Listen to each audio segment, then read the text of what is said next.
ఇతను జహీర్ మాత్రము అల్లాపూర్లో ఒక జ్యూస్ సెంటర్ నడిపించుకుంటున్నట్టుగా తెలుస్తోంది.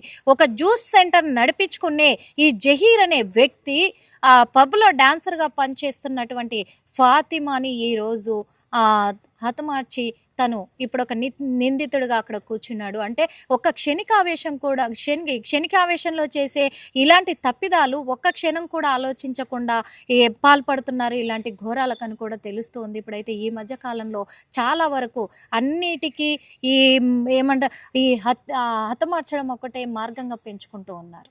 ఎందుకు ఇలా తయారవుతున్నారు సమాజం అనే కోణంలో? అసలు ఏం జరిగింది? ఎట్లా? ఇంకా బండరాయి ఒకటే ఉందా?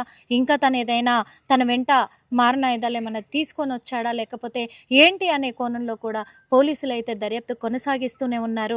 వెంటనే ఇక్కడ సిబ్బంది అలర్ట్ అయిపోయి కూడా పోలీసులకు సమాచారం ఇవ్వడంతో వెంటనే పోలీసులు ఇక్కడికి చేరుకొని ఫాతిమా మృతదేహాన్ని ప్రస్తుతం అయితే సికింద్రాబాద్ గాంధీ ఆసుపత్రికి తరలించడం జరిగింది పోస్టుమార్టం నిమిత్తము. ఇక్కడ ఏమేం సేకరించారు వాళ్ళు, అసలు ఏం జరిగింది అనే కోణంలో కూడా దర్యాప్తు కొనసాగిస్తూ ఉన్నారు పోలీసులు ప్రస్తుతం అయితే. కెమెరామెన్ జ్ఞానేశ్వర్తో నిర్మల RTV.